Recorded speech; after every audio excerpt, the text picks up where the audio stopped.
de indústria. Professor, então o senhor abordou, né, a questão do discurso voltado para a economia e eu gostaria de abordar o discurso, o viés ideológico, o quanto ele, e aí eu faço um paralelo com o Brasil, né, mas o quanto ele está presente nesta eleição, dividindo democratas e republicanos.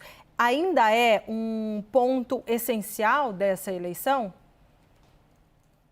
Sem dúvida. A questão ideológica hoje, se nós pensarmos ideologia enquanto visão de mundo, valores, normas, né, como que a gente enxerga a realidade, como a gente enxerga o mundo, ela está extremamente presente. Um exemplo disso é como no estado de Iowa, um estado que geralmente vota com os republicanos, que tem uma população rural muito grande, aparentemente a Kamala Harris está na frente. E surpreendeu a todos nós, porque a gente não imaginava que o nicho específico das mulheres votantes, especialmente mulheres mais velhas votantes desse estado, poderiam migrar completamente a tendência para os democratas para a Kamala Harris. Então, a questão do aborto é central nesse estado, justamente porque as mulheres se sentem repelidas da política e se sentem atingidas diretamente por uma decisão da Suprema Corte que reverteu o Roe versus Wade, que é aquela decisão que a gente teve lá atrás nos Estados Unidos, que permitia com que todas as mulheres tivessem controle dos seus corpos, dos direitos reprodutivos, pudessem, portanto, fazer o aborto legal dentro de clínicas estabelecidas pelo governo americano. O fim dessa lei e o fato de que Iowa adotou uma política muito restritiva em relação ao aborto fez com que esse grupo de mulheres, principalmente no estado, se mobilizasse. Mostra, portanto, como que essa pauta que é chamada de moral, né, ideológica, ainda assim consegue articular muito os eleitores.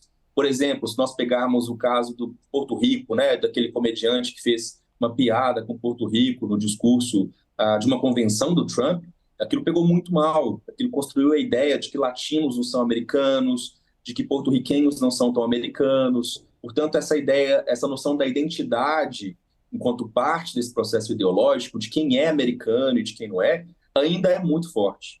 A discussão sobre a população negra, por exemplo, a ideia de que eles têm uma dificuldade maior de votar ou não têm acesso à saúde pública como a população branca.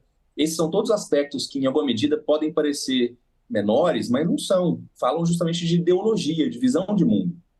E, especialmente, quando a gente pensa na questão mais ampla, há ali, né, obviamente, uma categorização de mundo que, numa certa medida, Donald Trump privilegia, que é uma visão mais à direita, uma direita radical, que é justamente essa direita que preconiza pelo isolamento dos Estados Unidos, pelo afastamento dos Estados Unidos das grandes instituições, que com Kamala Harris a gente percebe ter, obviamente, uma perspectiva americana do que seria o liberalismo, mas ainda assim mais aberta a certos elementos migratórios, com ressalvas, obviamente, mas também uma participação maior dos Estados Unidos a respeito das questões internacionais, uma participação mais ativa dos Estados Unidos em questões mais amplas, em defesa da democracia, por exemplo.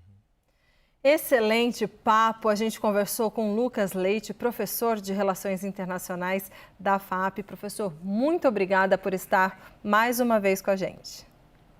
Eu que agradeço, pessoal. Boa tarde.